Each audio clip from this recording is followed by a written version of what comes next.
এই ছেলেরা তোরা নামাজ পড়বি কোন দিন? তোরা মানুষের বাচ্চা না? জীবন মানে কি শুধু বেডি? হ্যাঁ, জীবন মানে শুধু বেডির পিছনে আড়ো না? জিন্দিগি মানে উলঙ্গ ছবি? হায় হায় হায়, ছেলেদের জীবনে এটা একটা মোবাইল, একটা মোটরসাইকেল, এই দুইটাই সম্পদ। একটা মোটরসাইকেল যার আছে 7 রাজার ধন পাইছে। সুজাইছে ঢাকা থেকে মোটরসাইকেল ছাড়ে কক্সবাজার গিয়ে থাম। হ্যাঁ, প্রতিদিন রাতে, প্রতিদিন শত শত ছেলে মোটরসাইকেল চালায়।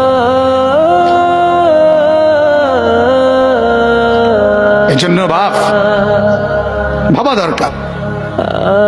আমার কথা হলো, আমার চিৎকার আমি দিতে থাকি।